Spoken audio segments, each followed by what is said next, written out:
सुप्रभात बच्चों। आज हम कक्षा छठी विषय हिंदी व्याकरण पाठ 6। कौन सा पाठ है हमारा? पाठ 6। ठीक है। इस छठे पाठ में हमने उपसर्ग, प्रत्यय और उपसर्ग यानी कि इस छठे पाठ के 3 उपविषय हैं। सबसे पहले उपसर्ग, दूसरे नंबर पे प्रत्यय और तीसरे नंबर पे समास। तो हमने उपसर्ग के बारे में तो पढ़ लिया। आज हम क्या है कि प्रत्यय के बारे में पढ़ेंगे। ठीक है। तो देखिए बेटा, प्रत्यय सुफिक्स। ठीक है। उदाहरण देकर शब्द बनाइए। जैसे ये राज शब्द है, इसके साथ ये सी, आ और तव प्रत्यय लगेंगे। तो जैसे राजसी बना है, राजा, राजतव। ठीक है। मानव है तो इसमें ईय और ता प्रत्यय लगेगा, मानवीय और मानवता। लिख में लिखाई और लिखावट। ठीक है बच्चों, आप समझ गए ना? शब्द के अंत में शब्दांश जुड़ने से शब्दों में विशेषता आ गई। शब्द के अंत में जुड़कर उनके अर्थ में विशेषता लाने वाले ये शब्दांश प्रत्यय हैं। इस प्रकार तो देखिए बेटा, शब्द के अंत में शब्दांश जुड़ने से, शब्द के पीछे शब्दांश यानी शब्द का अंश जुड़ने से शब्दों में विशेषता आ गई। तो शब्द के अंत में जुड़कर उनके अर्थ में विशेषता लाने वाली ये शब्दांश प्रत्यय है। ठीक है। यानी कि प्रत्यय क्या है? तो यहाँ परिभाषा भी इन्होंने लिखी है। जो शब्दांश शब्द के अंत में जुड़कर, जो शब्दांश शब्द के अंत में जुड़कर उसके अर्थ में विशेषता उत्पन्न कर देते हैं। यानी कि जो शब्दांश या वे शब्दांश जो शब्द के अंत में जुड़कर उसके अर्थ में विशेषता उत्पन्न कर देते हैं। ठीक है। यानी उसके अर्थ में परिवर्तन ला देते हैं, वे प्रत्यय कहलाते हैं। ठीक है। प्रत्यय जैसे उपसर्ग भी शब्दांश शब्द न होकर शब्दांश होते हैं, उसी प्रकार प्रत्यय भी शब्द न होकर शब्दांश ही होते हैं। ये जो किसी मूल शब्द के साथ लग करके उसके अर्थ को परिवर्तित कर देते हैं या बदल देते हैं या उसमें विशेषता ला देते हैं, इस तरह का ये काम करते हैं। उपसर्ग शब्द के आगे लगते हैं, प्रत्यय शब्द के पीछे लगते हैं, बस अंतर इतना ही है। ठीक है। अब हम बात करते हैं प्रत्यय के भेद। प्रत्यय के भेद। प्रत्यय हिंदी में प्रत्यय के निम्नलिखित 2 भेद होते हैं। ठीक है। सबसे पहला है कृत प्रत्यय और दूसरा है तद्धित प्रत्यय। कृत प्रत्यय और तद्धित प्रत्यय। अब आपसे पूछ लिया जाए कि प्रत्यय के कितने भेद होते हैं, तो हमें बताना है प्रत्यय के 2 भेद होते हैं, कृत प्रत्यय और तद्धित प्रत्यय। आज हम अब कृत प्रत्यय के बारे में जानते हैं कि कृत प्रत्यय फिर क्या है। देखिए बेटा, चढ़ाई, चढ़ा प्लस में आई प्रत्यय। चढ़ शब्द मूल है और आई उसमें प्रत्यय है। इसी तरह पठनीय, पठ मूल शब्द है और पढ़ना, ठीक है, पठ मूल शब्द है और निय इसमें, अनिय इसमें प्रत्यय है। ठीक है। तो देखिए, इन उदाहरणों में चढ़ क्रिया के अंत में आई प्रत्यय लगाने पर नया शब्द चढ़ाई बना और पठ धातु के अंत में अन्य प्रत्यय लगाने पर पठनीय बना। इस प्रकार यानी कि अब कृत्रि प्रत्यय किसे कहते हैं? कृत प्रत्यय जो है वो किसे कहते हैं? क्रिया या धातु।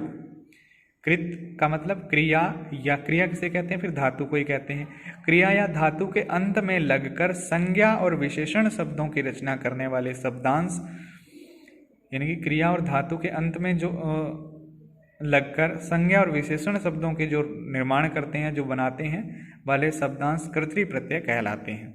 यहाँ कुछ मूल शब्द कृत्रि प्रत्यय और शब्द रचना दी गई है। जैसे देखिए, लिख और लड़ मूल शब्द है। लिख और क्या है? लड़ मूल शब्द है। लिख में आई प्रत्यय लगाएंगे, लिखाई। लड़ में आई लगाएंगे, लड़ाई। तो देखिए, लिख और लड़ आई प्रत्यय है, लिखाई, लड़ाई। बिछ और खेल ओना प्रत्यय है, बिछोना और खिलौना। क्या बन जाएगा? बिछोना और खिलौना।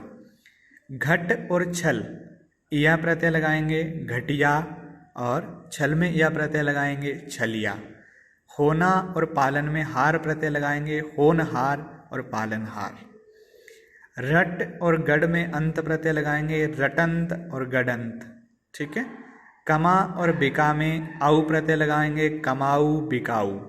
गम और जल में अन प्रत्यय लगाएंगे, गमन और जलन। पुज और पठ में अनीय प्रत्यय लगाएंगे, पूजनीय और पठनीय।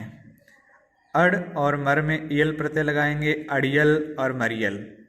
रख और देख में वाला प्रत्यय लगाएंगे, रखवाला और देखने वाला।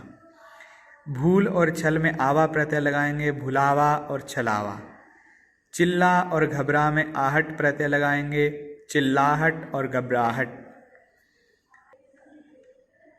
सजा और बन जो मूल शब्द हैं हमारे धातु हैं, उनमें आवट प्रत्यय लगाएंगे, सजावट और बनावट। वह और मार में ता प्रत्यय लगाएंगे, बहता और मारता। देख और लिख में आ प्रत्यय लगाएंगे, देखा लिखा। लेन और देन में दार प्रत्यय लगाएंगे, लेनदार देनदार। मथ और सूंग में नी लगाएंगे प्रत्यय, तो मथनी सूंघनी। पढ़ और लड़ में आकू प्रत्यय लगाएंगे, पढ़ाकू लड़ाकू। भूल और घूम में अकड़ प्रत्यय लगाएंगे, भुलक्कड़ घुमक्कड़। अब देखिए अकड़ जब प्रत्यय लगाएंगे तो भू के जो बड़े ऊ की मात्रा है वो इसमें प्रत्यय के नियम से छोटे ऊ की मात्रा हो जाएगी, भुलक्कड़ और घुमक्कड़। अब इसके बाद हमारा जो है वो है तद्धित प्रत्यय। क्या है ये देखिए, तद्धित प्रत्यय है। तद्धित प्रत्यय जैसे मालिन और पथरीला, मालिन और पथरीला। उपयुक्त उदाहरणों में ऊपर माली में इन प्रत्यय जोड़कर मालिन तथा पत्थर में इला प्रत्यय जोड़कर पथरीला शब्द बने हैं। ये शब्द संज्ञा शब्दों के अंत में प्रत्यय जोड़ने से बने हैं। तो इस प्रकार हम कह सकते हैं कि तद्धित प्रत्यय की परिभाषा क्या है? वे प्रत्यय जो संज्ञा, सर्वनाम, विशेषण तथा अव्यय शब्दों के अंत में जोड़े जाते हैं। यानी कि ऐसे प्रत्यय होंगे जो संज्ञा के अंत में, सर्वनाम के अंत में, विशेषण या फिर अव्यय के अंत में जोड़ करके नए शब्द बनाएंगे, वो तद्धित प्रत्यय कहलाएंगे। तद्धित प्रत्यय है एरा। मूल शब्द है मामा और चाचा, तो क्या बन जाएगा? ममेरा चचेरा।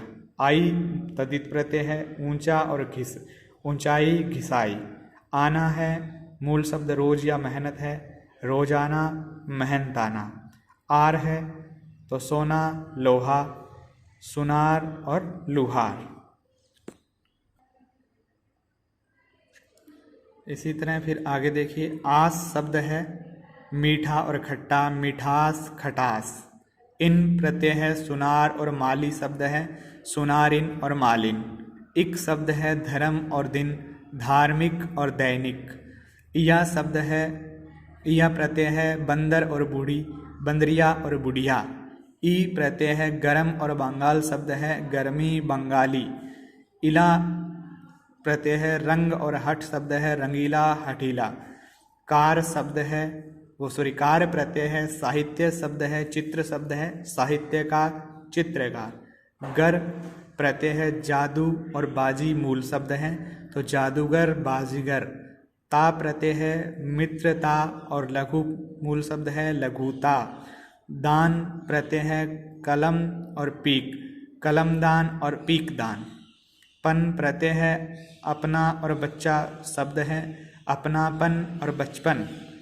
तव प्रत्यय है मम और अपना, ममतव और अपनतव।